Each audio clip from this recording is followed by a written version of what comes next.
I went to Hawaii with my parents, sister, and husband. He said he needed to go out alone, so I followed him. He entered a chapel and there she was, my sister, in a white dress next to him. She doesn't know, right? My sister said. Relax, he whispered. My mom laughed, she's too dumb to notice.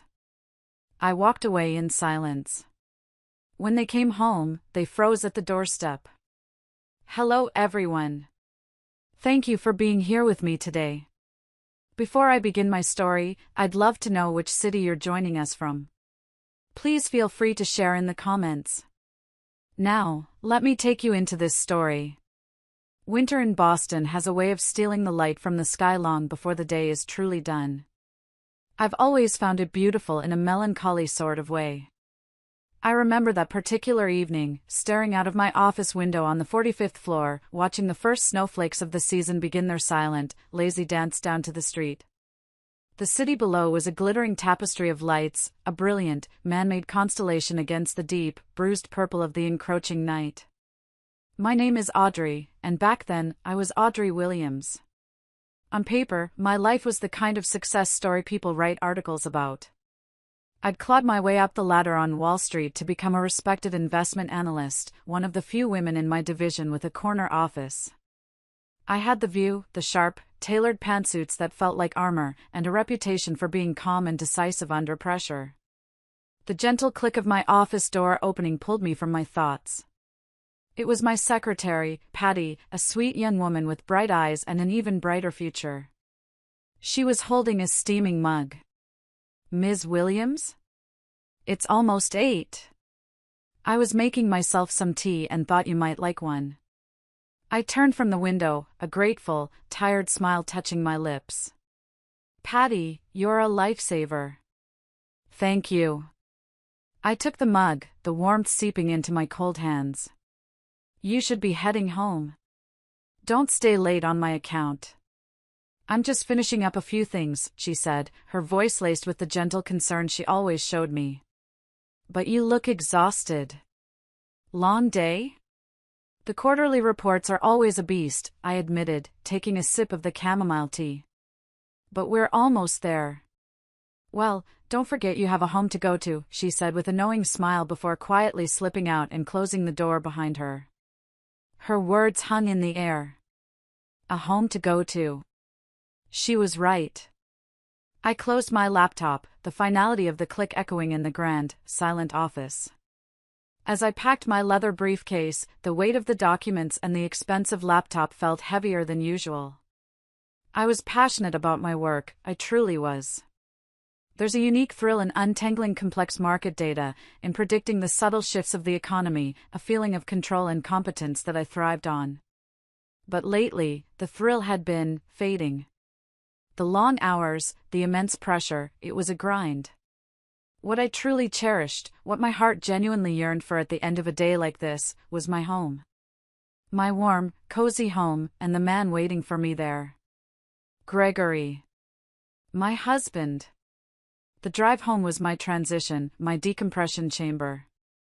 I'd navigate the dense city traffic, the radio playing some soft jazz station, and watch as the towering steel and glass skyscrapers gave way to the tree-lined streets and familiar houses of the suburbs. Each mile brought a little more peace, shedding a layer of the high-stakes analyst and revealing the woman underneath. The woman who just wanted to be home. I remember thinking, as I turned onto our street, that there was a warm dinner waiting for me. Gregory was a wonderful cook, and he always made something special on the days I worked late. A little knot of warmth bloomed in my chest at the thought, chasing away the winter chill. That was my life, you see. A high-stakes career by day, and a simple, loving home life by night. It was, I thought with a deep sense of satisfaction, the perfect balance. I had everything a woman could possibly want. Or so I had foolishly, blindly believed. The moment I pushed open our heavy oak front door, the scent wrapped around me like a warm hug. Beef stew, rich with wine and herbs. It was my absolute favorite comfort food, the meal I craved after a brutal week. The soft glow of the lamps cast a golden light on the hardwood floors, and the house was quiet except for the gentle clatter of pots from the kitchen. I'm home, Gregory. I called out, my voice shedding the professional crispness of the office and softening into the easy comfort of a wife.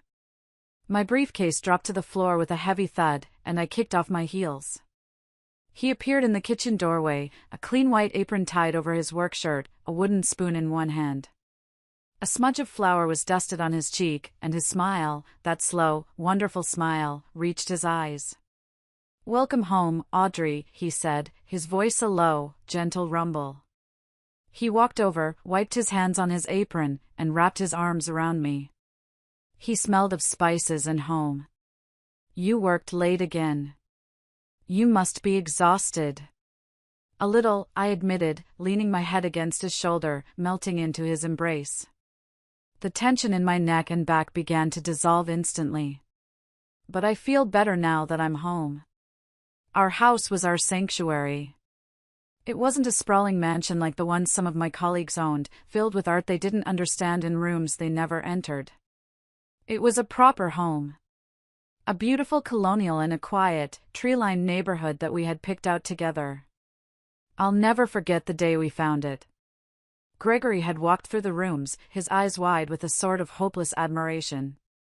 He'd looked at the price tag and then at me, a sad smile on his face. "Audrey, it's perfect. But it's out of my league." His salary as a loan officer at a local bank was steady but modest. He could never have afforded the mortgage on a place like this.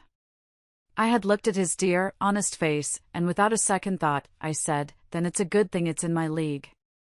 I took care of the down payment and the lion's share of the monthly payments from my salary and bonuses.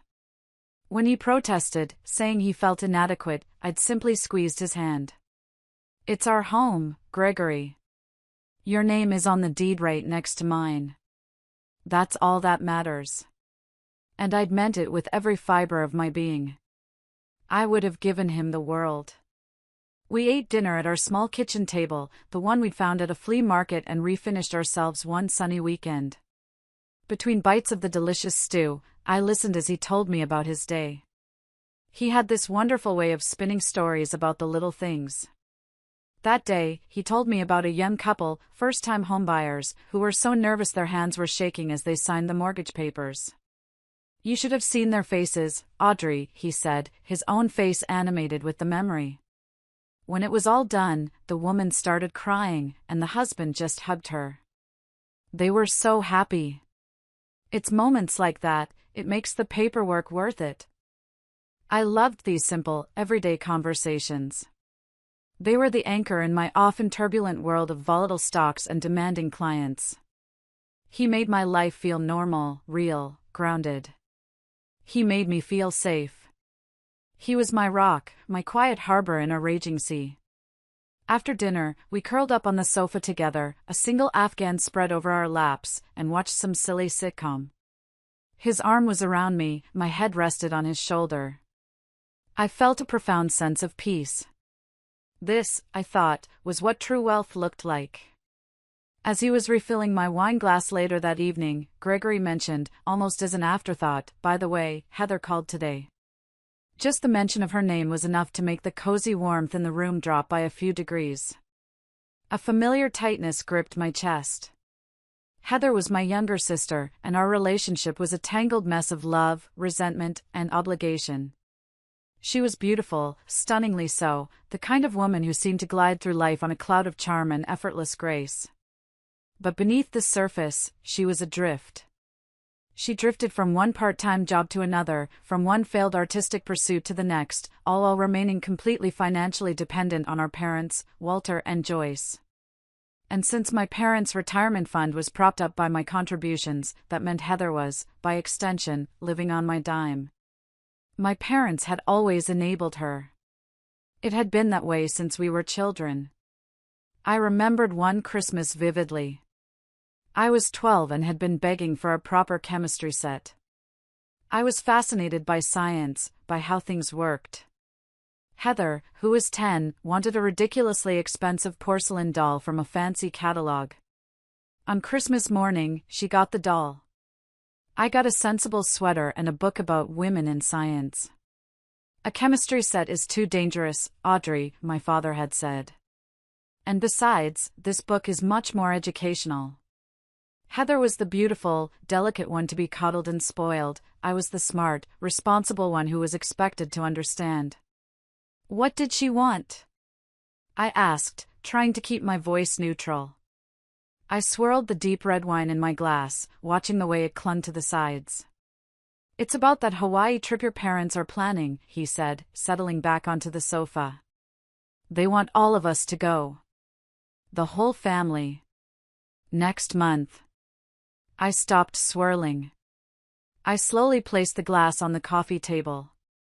This is the first I'm hearing of it. Of course, it was. They wouldn't call me, the person with the demanding career and the checkbook, to ask if it was a good time. They'd go through Heather, the emotional center of their universe. They'd go through Gregory, my kind-hearted husband who always wanted to see the best in them. Walter and Joyce seemed to really want a vacation with the whole family, Gregory said gently. He had that earnest, reasonable tone in his voice, the one I found so hard to argue with. But a bitter smile I couldn't contain touched my lips. A vacation with the whole family, I repeated, the words tasting like ash. Let me guess. Heather has been feeling emotionally unstable again and needs a break? Gregory had the grace to look slightly uncomfortable. She has been having a tough time, Audrey. Her entire adult life has been a tough time, Gregory. Because she's never had to face a single real consequence. I sighed, the fight going out of me. It was an old argument, an old wound. My parents adored Heather. With me, they were strict, almost demanding. My academic scholarships, my Ivy League degree, my soaring career, they took it all for granted. They never once expressed real gratitude for the years I'd been quietly paying their property taxes, for the wire transfers to cover their mounting medical expenses after my father's heart surgery. I was the reliable daughter, the walking 400 one. Heather was the special, fragile one. I see, I said, my voice flat. And who, exactly, is paying for this tropical getaway? Gregory shifted his gaze, looking down at his hands. Well, they didn't explicitly say, but the implication was that I would. I finished for him. I let out a long, slow breath. I knew the script by heart. For the next few days, I held my ground. Gregory, I'm in the middle of a huge portfolio review, I said over breakfast. The timing is terrible. The next day, I tried. I only have so much vacation time, and I was hoping we could take a trip, just the two of us, later in the year. But he was persistent, in his gentle, relentless way. He didn't argue or raise his voice. He just chipped away at my defenses. One evening, he came up behind me while I was standing at the kitchen counter, scrolling through work emails on my phone. He started rubbing my shoulders, his strong fingers kneading the knots of tension there. Honey, think about it, he murmured, his breath warm against my ear. Pristine beaches, my ties at sunset, a real break. You deserve this. You work so hard for everyone. He framed it as a gift to me, a reward for my diligence. It was a clever tactic. It won't be a break, Gregory, I countered, not looking up from my screen. It will be a week of listening to my mother praise Heather for breathing, while my father asks me for stock tips and then ignores my advice. We'll make our own fun, he promised, his hands never ceasing their soothing motion. I swear. Just you and me. We can go snorkeling, find a secluded beach. It will be like a second honeymoon. He was good. He was very, very good. He knew exactly what to say, painting a picture I wanted so desperately to be real. A picture where my family was functional, where a vacation was actually relaxing. The final push came from my mother. She called me at the office, her voice a syrupy blend of sweetness and guilt. Audrey, dear. Heather is so looking forward to this trip. Her spirits have been so low, and she thinks some time with her big sister would do her a world of good. It was emotional blackmail, pure and simple, and she was a master of it. That night, defeated, I told Gregory the first would do it. I sat at my desk and pulled up the resort's website. The prices were astronomical.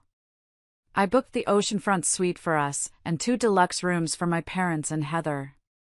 As I entered my credit card information, a wave of resentment washed over me, so strong it was almost dizzying. It was during that week of planning that I started noticing things. Small things. I overheard Gregory on the phone in the other room, and I heard him laugh and say, "Don't worry, Heather, I'll handle Audrey. She'll come around." At the time, I thought he was just being a good mediator. Another evening, I saw a text flash on his phone screen from her. I only caught a glimpse, something about the plan. When I asked, he said Heather was just asking for help planning a surprise for my parents for their anniversary, which was still 6 months away. It seemed plausible enough. I told myself I was being paranoid, that the stress of work and my family issues were making me see shadows where there were none. He was a good husband, a good brother-in-law. He was trying to mend the fences I had long given up on. A trip to Hawaii, I finally said to him, forcing a smile that felt like a grimace. "All right. Let's do it." Gregory's face lit up with a brilliant, relieved smile. "I knew you'd come around. This is going to be great, Audrey. I promise." He stood up happily and headed toward the kitchen to get us some celebratory wine. And I sat there, trying to ignore the small, cold knot of dread in the pit of my stomach, a silent alarm that I had chosen to ignore. The flight to Maui was exactly as I had predicted. I had used my air miles to upgrade all of us to first class, a fact my mother mentioned loudly to the flight attendant. "My daughter Audrey is so successful," she'd said, beaming. "She takes such good care of us." It was meant to sound like a compliment, but it felt like she was announcing the terms of our transaction. Heather spent the entire 6-hour flight complaining that the seat didn't recline far enough and that the movie selection was terrible. Gregory, bless his heart, played the patient buffer, fetching her extra pillows and laughing at her jokes. The resort I'd booked was breathtaking, a slice of tropical luxury nestled on Wailea Beach. Palm trees swayed in a gentle breeze, and the air smelled of salt and flowers. As we approached the grand, open-air lobby, the receptionist greeted us with a cheerful aloha. "Reservation for the Montgomery Williams party," I said, managing a tired smile. "Welcome," the woman beamed. "We have the Ocean View All-E suite for you, and 2 adjoining Ocean View deluxe rooms. It's a beautiful setup." As I handed over my credit card for the incidentals, I caught a glimpse of my mother, Joyce, her eyes wide as she took in the marble floors and soaring ceilings. She was smiling with a deep, smug satisfaction. It was a look I knew well. The look of someone enjoying a luxury they felt they were owed. Still, I was determined to make this work. I plastered a smile on my face, telling myself that time together as a family was precious, even if I was the one funding the entire production. "Gregory, could you help the bellman with the luggage?" I called out to my husband. He was standing a little way off, by a large fountain, deep in a hushed conversation with Heather. They were leaning in close, their heads almost touching, the murmur of their voices lost in the sound of the cascading water. When they saw me approaching, they abruptly straightened up and stopped talking. A sudden, awkward silence fell between them. "What were you 2 whispering about?" I asked, keeping my tone light and breezy, though my internal alarms were starting to ring. "Oh, just activities," Gregory answered, looking a bit flustered. He ran a hand through his hair. "Heather was saying she's interested in snorkeling, and I was telling her about a good spot I read about." Heather nodded quickly, a little too quickly. "Yes. The underwater world, isn't it just wonderful?" Her smile didn't quite reach her eyes. I sensed a strange energy between them, a shared secret that hung in the air. But I just nodded, pushing the feeling down. "Yes, it's wonderful." After we'd all settled into our magnificent, expensive rooms, we met for a late lunch at the hotel's beachside restaurant. From our seats on the terrace, the view of the brilliant blue ocean was stunning. "This is just lovely," my mother exclaimed after her first sip of a ridiculously overpriced cocktail. "Audrey, thank you so much for making this trip possible." I was so taken aback by this rare expression of gratitude that I was momentarily speechless. "You're welcome, Mom. Heather really needed this break," my father, Walter, explained, as if justifying the expense. "She's been so emotionally unstable lately. This Hawaii trip should cheer her up." "That's right," Joyce agreed, patting Heather's hand. "Heather is a special child. She has an artistic soul. She feels things more deeply than most people. She needs special care." I couldn't help but frown into my water glass. They always called her special, treating her with this excessive, suffocating protection, as if she were a delicate porcelain doll. Meanwhile, my struggles, my successes, they were just expected. I was the sturdy workhorse, she was the fragile unicorn. "You agree, don't you, Gregory?" Walter asked, turning to my husband for validation. "Of course," Gregory answered immediately, without a moment's hesitation. He looked at Heather with an expression of profound sympathy. "Heather needs time to relax and find herself." I felt a slight chill despite the warm Hawaiian sun. Since when had Gregory become my sister's primary defender? Since when did he care so deeply about her finding herself? They hadn't been particularly close before this. Something felt off. Terribly off. The perfectly painted paradise was beginning to look like a very convincing forgery. The next morning, we were all supposed to spend the day at the beach. We'd planned to rent a cabana, order lunch, maybe even try paddle boarding.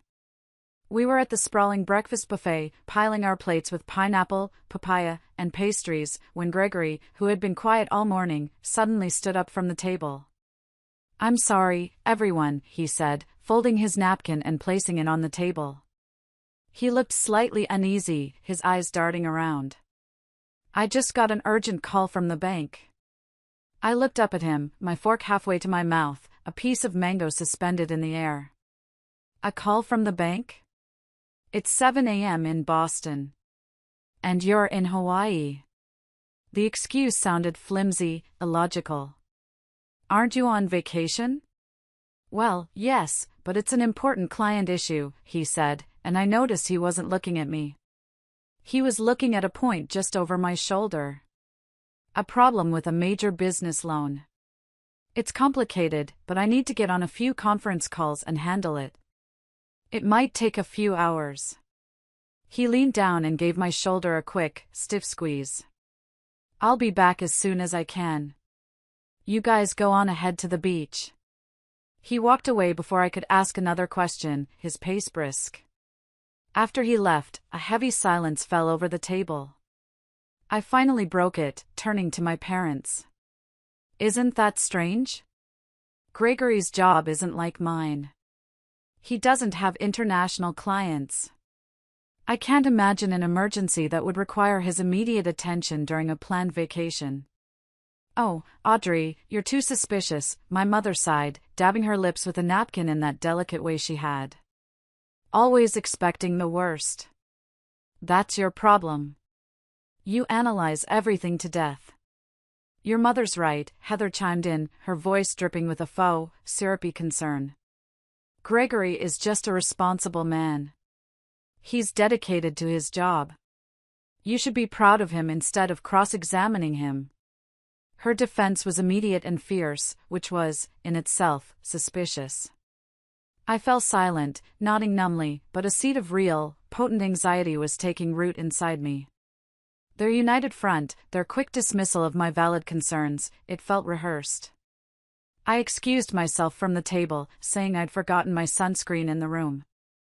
Once I was back in the cool silence of our suite, I closed the door and leaned against it, my heart starting to beat a little faster. I took out my phone, my fingers feeling clumsy as I looked up the main number for Gregory's company, First National Bank. It took me a moment to find it. I took a deep breath to steady my voice and dialed. A cheerful, automated voice answered, and I navigated the menu until I reached a human receptionist. Good morning, First National. This is Brenda speaking. How may I help you? Hello, Brenda, I said, trying to keep my voice casual and light. This is Audrey Williams, Gregory Williams' wife. I have a quick question. I know he's on vacation, but he mentioned an urgent client issue with a major loan, and I just wanted to see if there was a message I could pass along for him. Mr. Williams? Brenda paused, and I could hear the faint, rhythmic clicking of a keyboard.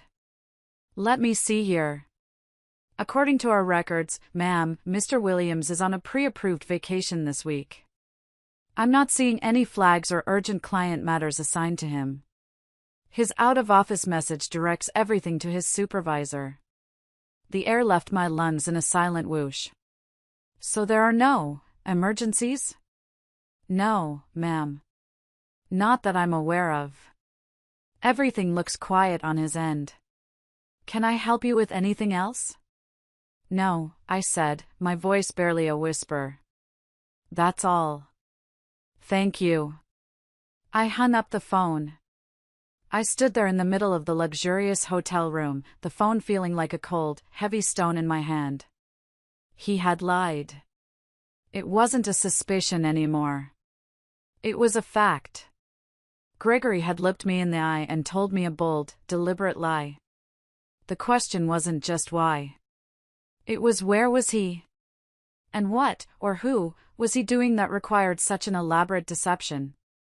By lunchtime, Gregory still hadn't returned. I sat on the terrace with my family, trying to pretend everything was normal, that I wasn't being eaten alive from the inside out. I picked at a ridiculously expensive Cobb salad, the vibrant colors mocking the gray storm brewing inside me. My parents and Heather were chatting happily, laughing about some memory from a past vacation, as if Gregory's prolonged absence didn't concern them in the slightest. Their nonchalance was a bright, flashing warning sign. It wasn't normal. A loving family would be concerned.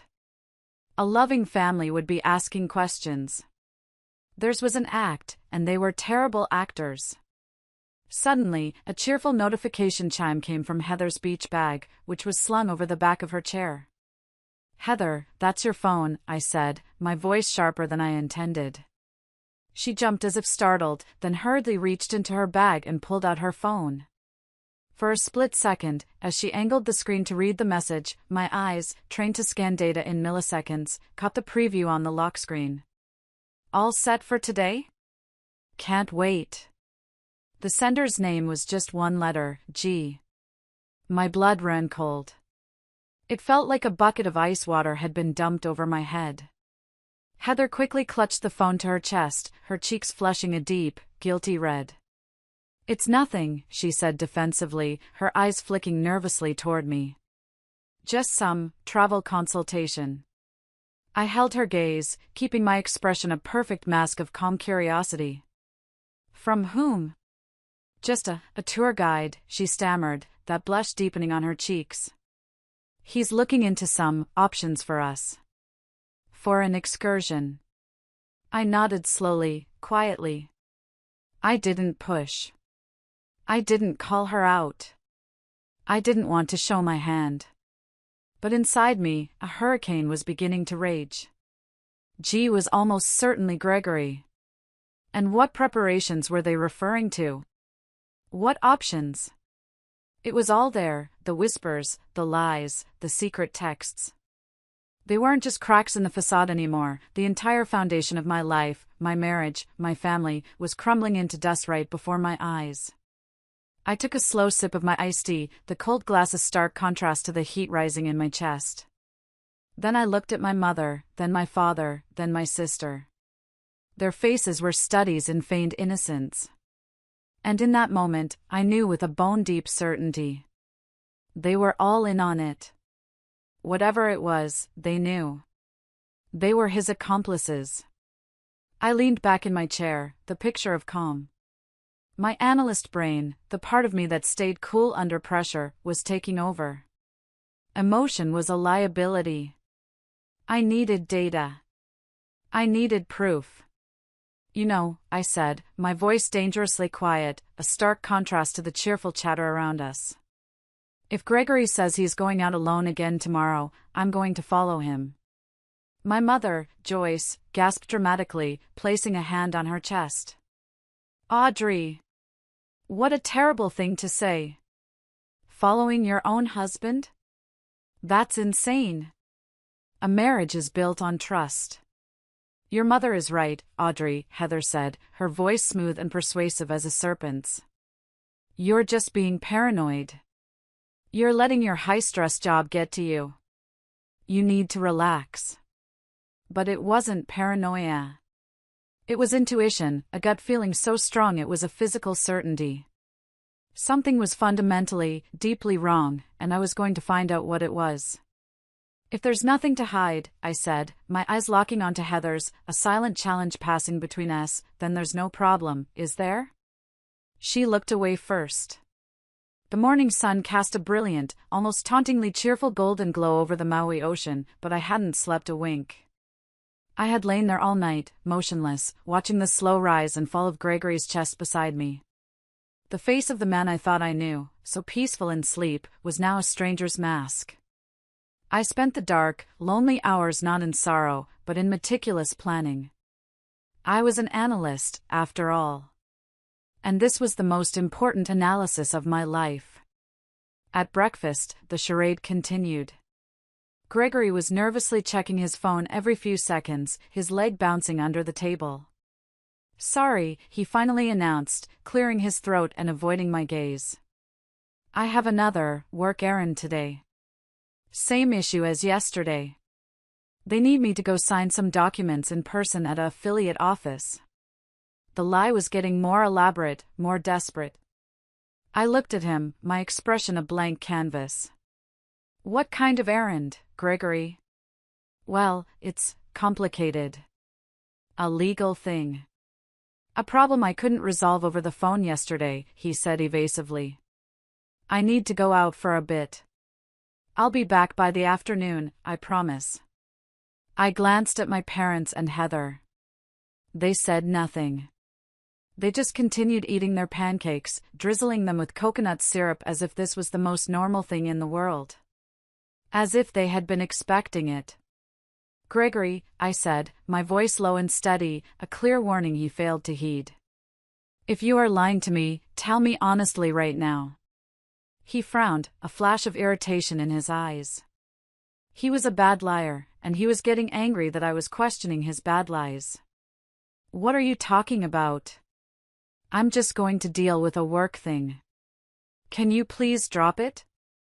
My father cleared his throat loudly, a classic diversionary tactic. Audrey, that's enough.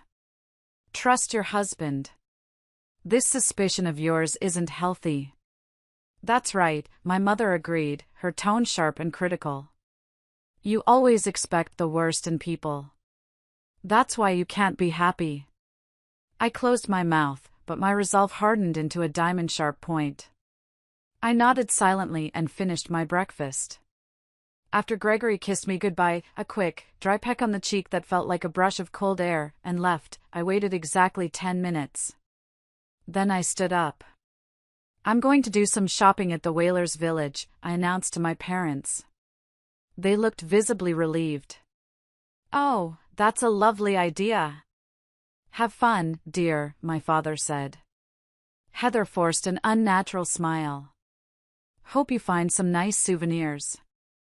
I went back to my room, but I didn't grab my shopping tote. Instead, I put on a large pair of designer sunglasses and a wide-brimmed sun hat I'd bought at the hotel gift shop. A disguise. It felt absurd, like something out of a movie, but I was determined not to be seen.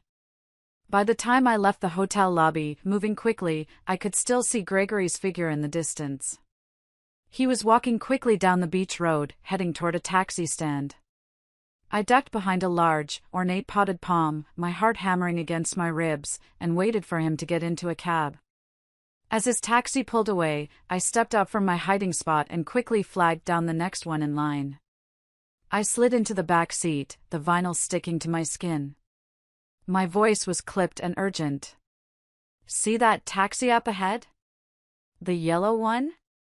Please, follow that car. The driver, an older Hawaiian man with a beautifully weathered face and kind, knowing eyes, raised a single eyebrow as he looked at me in the rearview mirror. "Playing detective, ma'am? Is that a problem?" I responded coldly, my patience worn thin. "Not at all," he shrugged, his demeanor easy and calm as he expertly pulled out into traffic. "Not uncommon in Hawaii. It's a romantic place. All sorts of drama happens. You just tell me where to go." We followed Gregory's taxi for about 20 minutes, heading north, away from the glittering, manicured resorts and into a quieter, more local part of the island. The scenery changed from pristine golf courses to a charming jumble of small houses and lush, untamed greenery. Finally, Gregory's taxi pulled over in front of a small, quaint white church. It was perched on a small hill, overlooking the sparkling ocean. A simple, hand-carved wooden sign read McKenna Chapel. "Please wait here," I told the driver, handing him a wad of cash that was more than enough for the fare and his time. "I won't be long."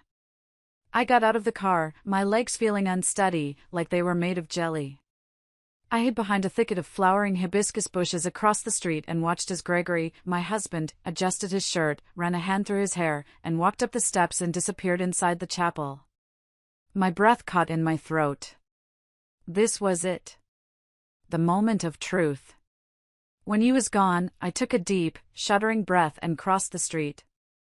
The air was thick with the sweet, almost sickening scent of plumeria, a fragrance I knew in that moment I would hate for the rest of my life. My heart was pounding so hard I could feel the frantic pulse in my ears, a drumbeat of dread and discovery. I crept along the side of the pristine white church, my movements slow and deliberate, like a predator stalking its prey. I peered through the stained glass windows. The colored glass distorted the view, but I could make out shapes inside. A small gathering of people. My hands were shaking, so I clasped them together to still them. I found a small side door, slightly ajar, probably left open to catch the ocean breeze. Taking one last, ragged breath to steel myself, I quietly slipped inside, pressing my body into the cool, dark shadows of the entryway. And the sight that met my eyes stopped my breath, stopped my heart, and shattered my entire world into a million, irreparable pieces. There, standing before the altar, bathed in the soft, multicolored light filtering through the window behind them, was Heather. My sister. She was dressed in a beautiful, simple white wedding gown that clung to her perfect figure. Her hair was woven with small, white flowers. And standing next to her, in a crisp black tuxedo, was Gregory. My husband. They were holding hands, smiling into each other's eyes as a man who appeared to be a minister read from a book. And sitting in the front pew, beaming with an almost beatific pride, were my parents. My mother, Joyce, was actually dabbing a tear of joy from the corner of her eye with a lace handkerchief. My father, Walter, looked on with a contented smile, as if this was the happiest day of his life. I shrank back against the cold stone wall, hidden in the dim light of the narthex. A wave of dizziness washed over me, and I had to put a hand against the wall to steady myself. I leaned forward just enough to hear their voices, carried on the quiet, sacred air of the chapel. "She doesn't know, right?"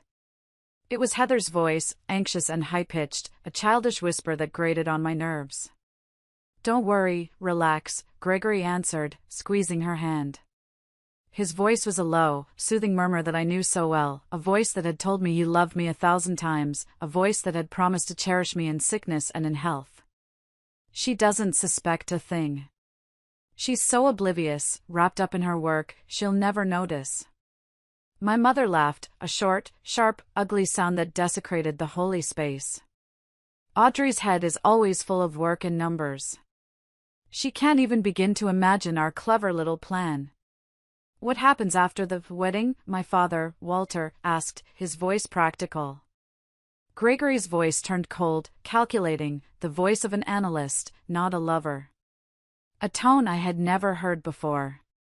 "First, I'll ask for a divorce. I'll play the victim, say we've grown apart, that her career always came first. Her pride is so high, she'll give in without a public fight just to make it go away quietly. Our prenup is weak, Lorraine warned her about it. We'll get at least half of Audrey's liquid assets. Her portfolio is worth millions. Then, we'll move to New York, Heather added, her voice giddy with excitement. I've always wanted to live in Manhattan. And we won't have to worry about our old age, my mother said happily. Audrey won't abandon us, even after a divorce. She's too dutiful. She'll feel guilty and keep paying the mortgage on our house. We'll be secure. When your remarriage to Heather becomes public, it will damage Audrey's reputation at her company, my father added, a cruel satisfaction in his voice. A scandal like that, being cheated on with her own sister. She'll be humiliated. She won't be able to resist our demands then. My body was trembling uncontrollably, a violent, silent earthquake. But my eyes were cold and clear. The analyst inside me, the part that thrives in crisis, took over. I slowly, carefully, raised my smartphone from my purse. My movements were fluid, silent. I hit record on the voice memo app. Then, I switched to the camera and, through a small gap between a statue and a pillar, I began to film. I zoomed in on their smiling, treacherous faces as they exchanged vows they had no right to make. What do you think Audrey is doing right now? Heather asked with a malicious little giggle. Gregory shrugged, a smirk playing on his lips. Probably sitting idly by the hotel pool, worrying about my work emergency. She thinks she's so smart, but she's actually easy to fool. That's why I married her. For her salary and her eventual inheritance from her grandparents. She was an investment, and now it's time for that investment to pay out. A cold, pure rage, unlike anything I had ever felt, spread through my heart, icing over the white-hot pain. But no emotion showed on my face. My mind was already worrying, calculating, planning my next move. They had no idea who they were dealing with. They were about to learn. I stayed for 5 more minutes, my phone held as steady as a surgeon's hand. I captured every vow, every lie. I filmed them exchanging the simple gold bands they'd probably bought with my money.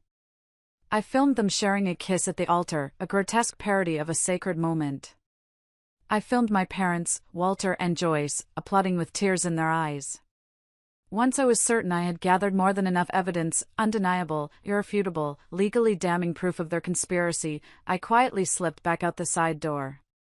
The sweet, cloying scent of the plumeria hit me again, and I felt a wave of nausea. I walked down the stone steps, my steps even and measured, and crossed the street. The taxi driver saw me coming and started the engine. I got into the back seat and closed the door with a soft click. Please take me back to the hotel, I said. My voice was calm. Eerily calm.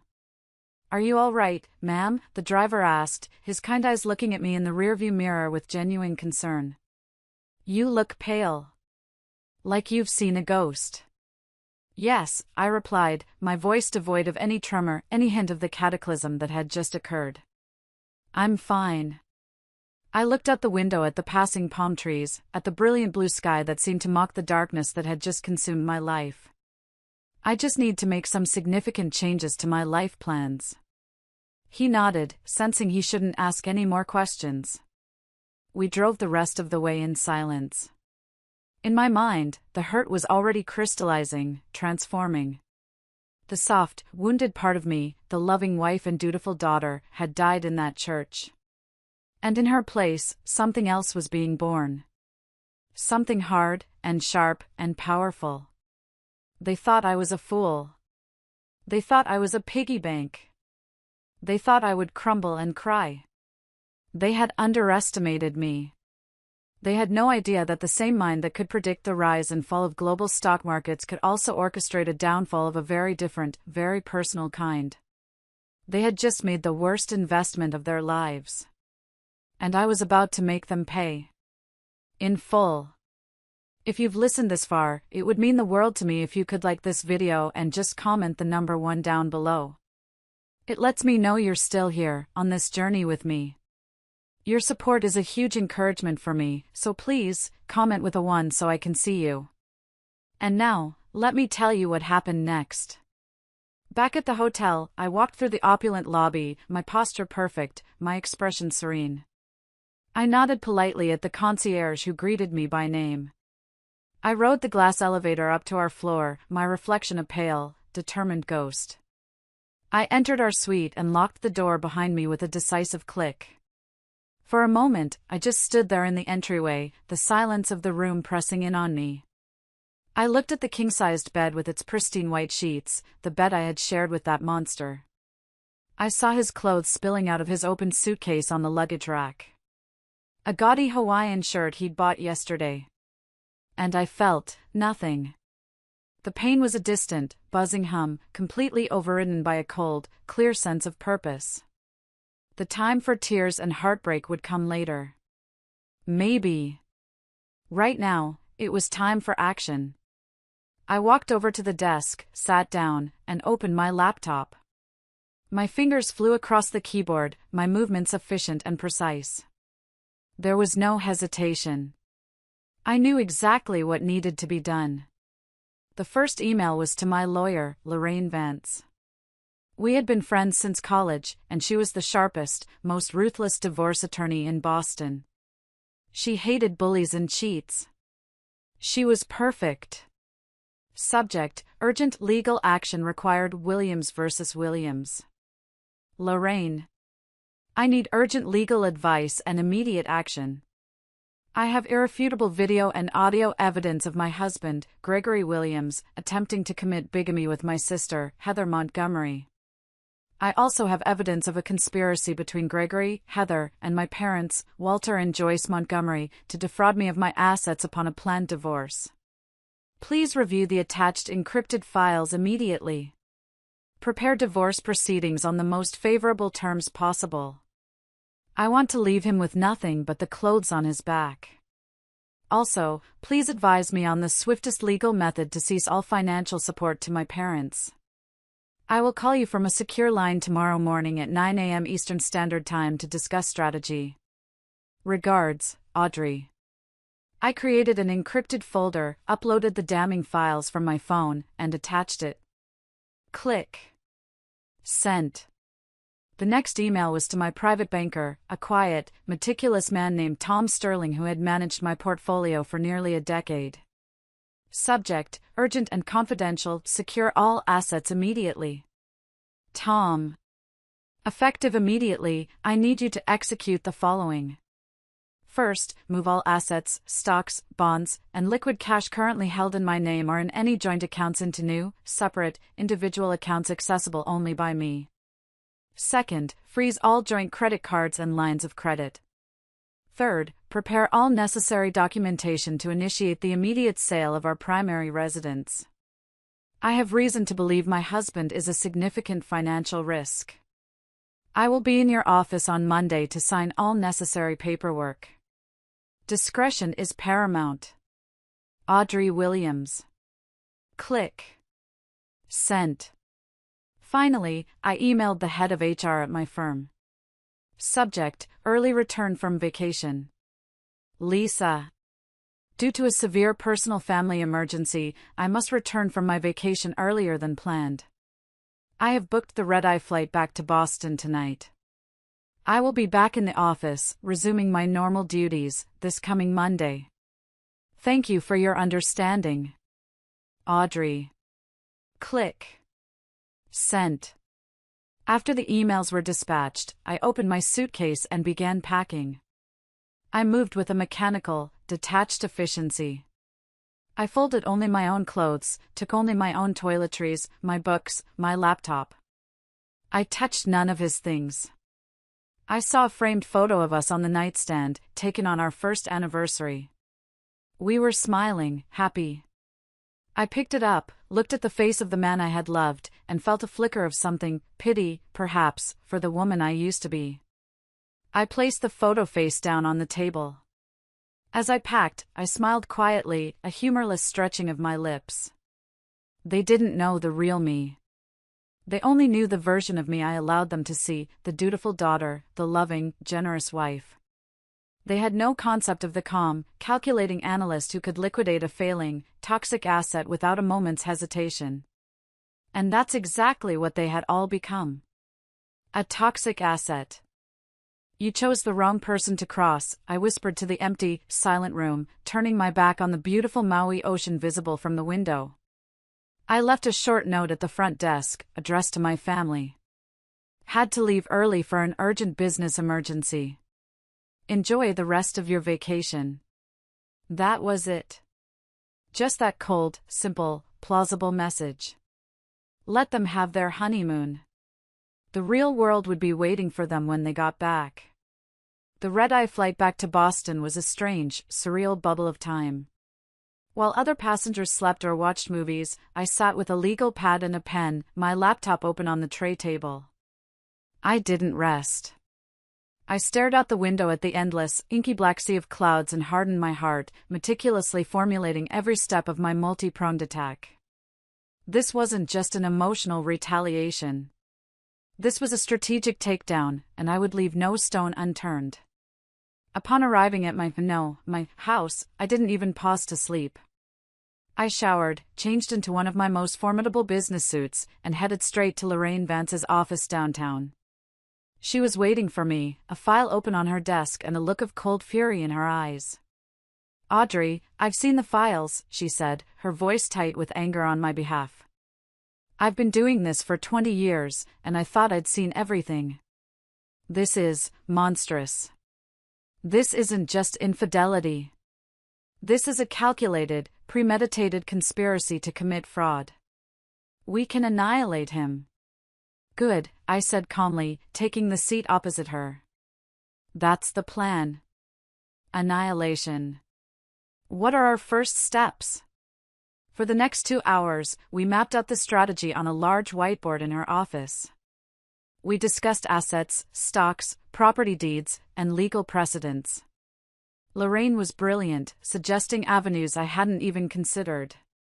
"Your prenup is weak, just as he said," she confirmed. "But his fraudulent behavior and the attempted bigamy render it almost irrelevant. We can argue for a completely inequitable distribution of assets based on his egregious conduct." Next, I executed the instructions I'd given my banker. I spent an hour at the bank, signing document after document. Access to all joint accounts was severed. My assets, my salary, my entire financial world was moved into a series of trusts and new accounts, a fortress that Gregory and my family would never be able to touch. The price for trying to ruin my life would be high. Then came the movers. I met them at the house that afternoon. They were a team of 4 strong, silent men. My instructions were simple. "Take the photos, the furniture, the art collection," I told their foreman. "Take the rugs, the lamps, the kitchen appliances. Take everything that was purchased in the last 3 years. I have the receipts." Which was, of course, almost everything. "Leave only the items that Mr. Williams brought into this marriage himself." The foreman, a large man with gentle eyes, looked at me with a flicker of understanding and sympathy. "Yes, ma'am," he said quietly. For the next 5 hours, I watched as my married life was wrapped in blankets, put in boxes, and loaded onto a truck. The house grew more and more cavernous, the echoes of their footsteps growing louder in the empty rooms. When they were done, almost nothing was left. A cheap, sagging reading lamp by his side of the bed. A worn-out, ugly armchair he'd brought from his bachelor apartment. A box of his old paperbacks. That was it. His entire contribution to our home. After the movers left, I walked through the hollow, silent rooms. I went to the garage and found a can of red spray paint I'd bought on the way from the airport. On the large, empty wall of the living room, where our ridiculously large wedding portrait used to hang, I wrote just one word in big, angry, dripping letters: liars. The hiss of the can and the acrid smell of the paint felt strangely satisfying, a primal scream made visible. Finally, I sat at the now empty kitchen counter and took out a file I had kept locked in a safe deposit box for years. It was my insurance policy, the one I had prayed I would never have to use. My parents, for all their posturing about their reputation, had a closet full of skeletons. My father's affair with a woman from his old office, my mother's habit of mismanaging funds from the local charity she ran, their long history of creative tax evasion. I had the emails, the documents, the proof. I had kept their secrets out of a misguided sense of family loyalty. That loyalty was now dead. Just as they didn't care about my reputation, I said to the empty house, I won't care about theirs. I compiled everything into a neat, damning file. The next day, I signed the final papers with the real estate agent to put the house on the market for a quick sale. I want to be free from this place of betrayal as soon as possible, I told her. When all the preparations were complete, I moved my essential belongings into a new, sleek, and fiercely private apartment downtown that I'd already leased. I told no one my new address. I completely erased my traces from my old life. And then, I waited. I waited for the day the happy couple and their cheering section would return from paradise. That day, I was at work. I was in the middle of a high-level meeting, discussing market projections, my focus absolute. I felt a quiet hum of power, of control, a feeling that had been missing from my personal life for far too long. I had instructed Lorraine to text me the moment they arrived. Around 3 p.m., my phone buzzed silently on the table. I glanced down. They're here. The show is about to begin. I took a slow sip of water, a small, cold smile touching my lips, and then refocused on the presentation. When Gregory, Heather, and my parents, all tanned and laughing from their extended Hawaiian vacation, pulled up to the house, the first sign that something was wrong was the for sale sign on the front lawn. Not just any sign, but one with a large sale pending banner slapped across it. Their laughter died. Confused, they used Gregory's key to open the front door. The first thing they saw was the cavernous, empty foyer and the single, furious red word screaming at them from the living room wall, liars. Cautiously, as if entering a haunted house, they proceeded into the empty living room. The echo of their footsteps bounced off the bare walls. In the absolute center of the vast, barren floor, a single heavy wooden table remained, an island in a sea of emptiness. On it, divorce papers and a thick stack of financial documents were arranged in a neat, orderly pile. And standing beside the table, dressed in an impeccable, expensive dark gray suit with a cold, impassive expression, was Lorraine Vance. What's happening? What is this? Where's Audrey? Gregory asked, his voice a mixture of confusion and panic. Lorraine calmly explained, her voice clear and precise, cutting through the stunned silence. Ms. Audrey Montgomery knows everything, she said, deliberately using my maiden name. Including the ceremony in Hawaii. She held up a tablet, her movements unhurried. She pressed play. The video I had taken in the chapel filled the screen, the audio of their treacherous vows and conspiratorial whispers echoing unnervingly in the empty house. The color drained from Heather's face. She looked like she was going to be sick. My parents were utterly speechless, their mouths hanging open in disbelief. Where is she? Gregory asked frantically, his voice cracking. I need to talk to her. This is a misunderstanding. There is no misunderstanding, Lorraine retorted coldly, pausing the video. And you no longer have the privilege of speaking with Ms. Montgomery. She has instructed me to handle all communication. She will not be returning to your lives. This is your final encounter. She gestured to the pile of documents on the table. These are the divorce papers. Ms. Montgomery is filing on grounds of adultery and fraud. On the table, you will also find bank statements showing that all joint accounts have been closed and all of Ms. Montgomery's personal assets have been secured. This is a legitimate and immediate response to your fraudulent acts. She then turned her cool gaze to my parents. You will also find documents here formally ceasing all financial support. Ms. Montgomery will no longer be paying your mortgage, your medical bills, or supplementing your income. That assistance has now ended, permanently. She let that sink in before continuing. Furthermore, arrangements have been made for certain information regarding your hidden debts and questionable economic activities to become public within your community should you contest any of this. I have a file here, she said, tapping a thick manila folder on the table, detailing your improprieties with the charity fund and your history of tax evasion. It is compiled and ready to be delivered to the IRS and the district attorney. However, the disclosure of this information, she paused, letting the threat hang in the air, may change, depending on your full and immediate cooperation. She then turned back to the horrified newlyweds. As for your marriage, it is, of course, legally invalid. Bigamy by a married person is not recognized in this state. In fact, she added, her voice dropping slightly, it is an act that could be subject to criminal penalties, including jail time. The blood completely drained from Gregory's face. He looked like he was about to collapse. I want to talk to Audrey, my mother finally whimpered, her voice trembling. She's our daughter. She can't do this to us. Unfortunately, she no longer thinks of you as her parents, Lorraine replied matter-of-factly. Let me convey her exact words to you. Blood relation is a coincidence, but betrayal is a choice. You made your choice. Now I'm making mine. Gregory finally found his voice, sputtering with a weak, pathetic anger. I won't let her get away with this. I have rights. I'll fight this divorce. On that point, please look at this, Lorraine said, producing one last document from her briefcase. It was an official letter, a notice from the HR department of my company, copied to the head of compliance at his bank.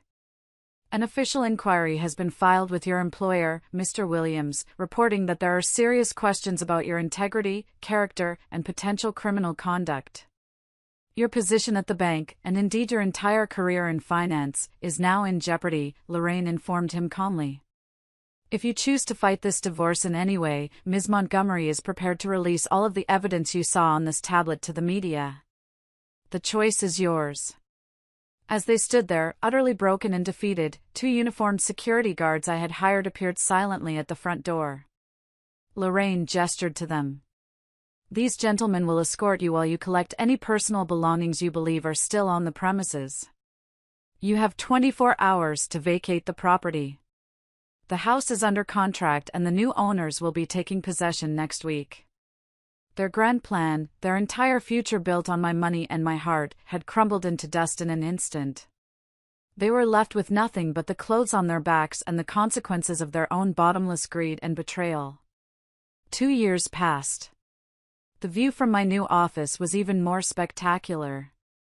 I was now vice president of a major investment firm in Manhattan, having accepted a lucrative promotion and transfer. The city skyline, a breathtaking panorama of ambition and light, was visible from the floor-to-ceiling windows of my corner office. It was a daily reminder of my new life, a life I had built for myself, on my own terms. My name was Audrey Montgomery again, and it felt wonderful. On my polished mahogany desk, there were photos of me laughing with new friends, women who were fiercely loyal and funny. On the wall hung certificates honoring my professional achievements. The pain of the past hadn't vanished overnight. It had left scars. For the first year, I spent time with a wonderful psychological counselor, once a week. We talked through the years of emotional manipulation from my family, the profound shock of the betrayal.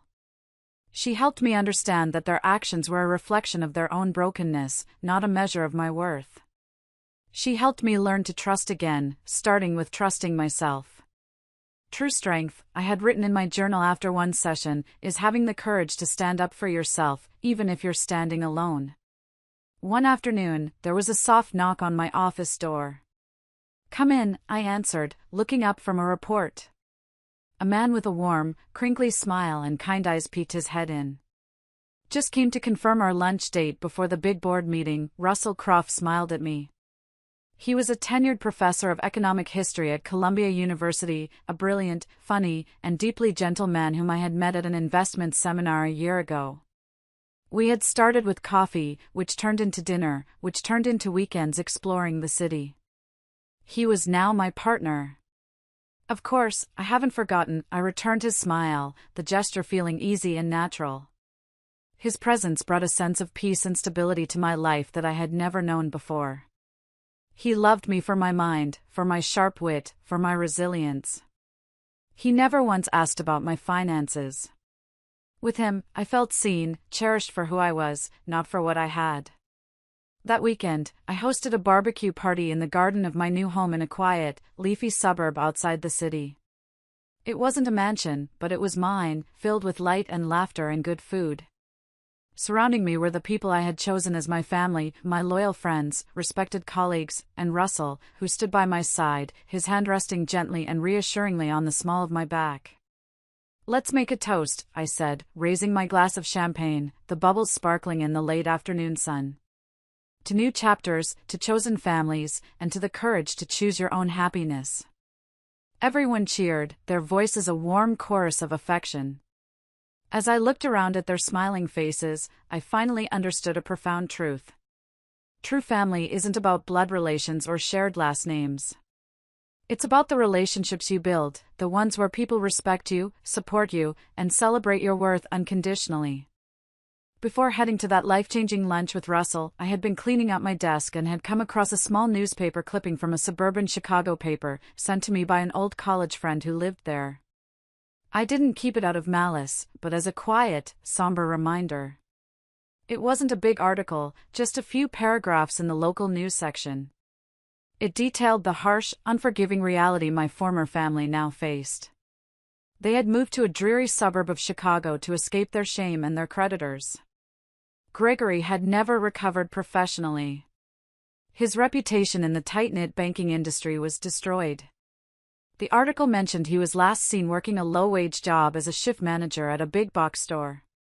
A photo showed him in a cheap suit, his face tired and defeated. Heather, her once vibrant beauty now faded and clouded by fatigue and regret, was working as a supermarket cashier to make ends meet. "What were we thinking then?" she had reportedly asked a former friend who had spoken to the paper. "It was like a fantasy, and then the fantasy ended." My parents had faced their own harsh reality. Having lost my financial support, they'd had to declare bankruptcy. They sold their home to cover their debts and now lived in a small, government-subsidized apartment for the elderly. Their social reputation had completely collapsed after their secrets were discreetly leaked within their community. Former friends had distanced themselves. They were facing a lonely, bitter old age, a prison of their own making, built brick by brick with their own greed. I hadn't completely forgiven them. I don't know if I ever will. Forgiveness is a complex thing. But the anger, the burning rage that had fueled me, had cooled into a quiet resolve. I had learned from their betrayal. I had become stronger, wiser, and more discerning. I had learned that you can, and you must, choose to walk through life with people who know your value and respect it. As Russell squeezed my hand under the table at lunch that day, our conversation flowing easily from economic theory to plans for the weekend, I smiled. A real, genuine smile that reached my eyes. Blood ties are a coincidence. Real bonds, the ones that matter, are a choice. My new life began the moment I chose to know my own worth, to demand respect, and to build genuine, honest relationships. From the ashes of a devastating betrayal, I had found not just revenge, but something far more valuable, far more lasting, true happiness, and a peace I never thought possible. Thank you for listening to my story. It wasn't easy to share, and it took me a long time to be able to tell it without feeling the sting of the past. But if there's one thing I've learned, it's that we are all so much stronger than we think. If you've ever been through something similar, or if this story resonated with you in any way, please feel free to share your thoughts in the comments below. Your stories matter, and your strength is an inspiration. And please, don't forget to like this video and subscribe for more stories. It truly means the world to me.